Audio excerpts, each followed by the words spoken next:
നിങ്ങളുടെ favourite shows ഇനി ഒരിക്കലും മിസ്സാവില്ല. ഇപ്പോൾ C5 കാണും നിങ്ങളുടെ ഫേവറേറ്റ് ഷോ തികച്ചും സൗജന്യമായി. കളിക്കണ്ട കളികളൊക്കെ കളിച്ച് എന്തിനാ ഇവിടെ എത്തിയെന്ന് ആലോചിക്കുകയായിരുന്നു ഞാൻ.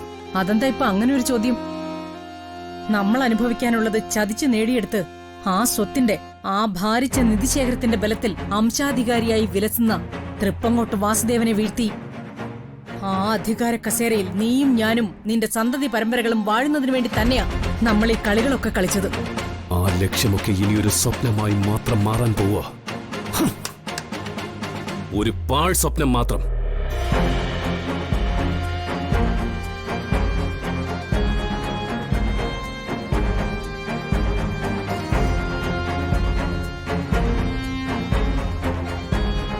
പാഴ് സ്വപ്നോ? എന്താ നീ പറയുന്നത്? അതിനു മാത്രം ഇവിടെ എന്ത് സംഭവിച്ചു? തൃപ്പങ്ങോട്ട് സുഭദ്ര തമ്പുരാട്ടി കുടുംബ വക്കീൽ പത്മനാഭദാസന്റെ മകനെ വിളിച്ചു വരുത്തിയിരിക്കുന്നു. എന്തിനാണെന്നോ?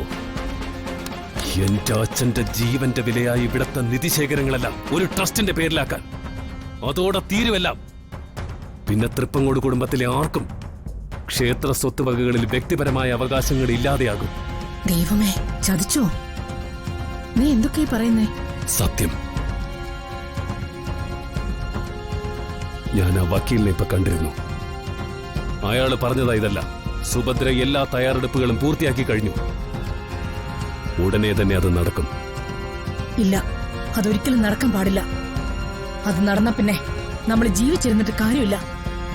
ആത്മഹത്യ അതിനേക്കാൾ നല്ലത്.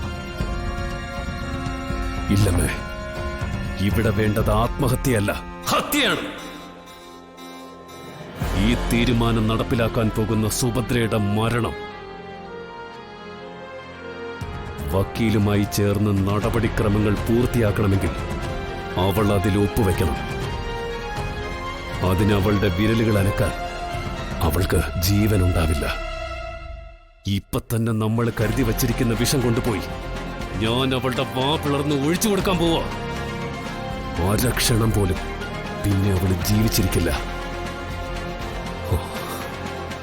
ഒരക്ഷണം പോലും.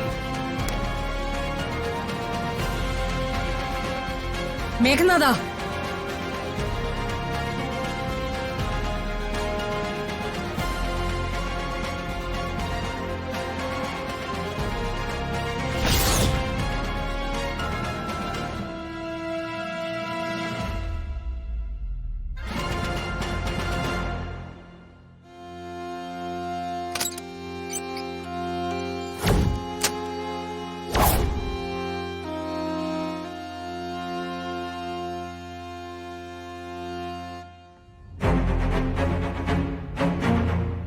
നിക്കവിടെ.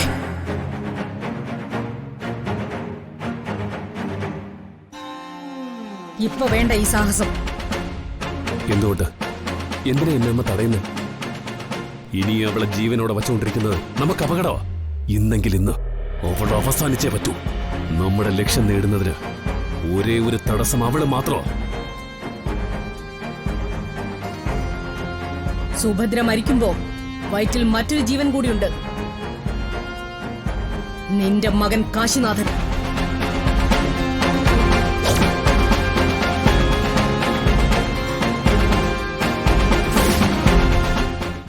ഡൗൺലോഡ് ചെയ്യൂ C5 ആപ്പ്. കാണൂ എല്ലാ എപ്പിസോഡുകളും സൗജന്യമായി.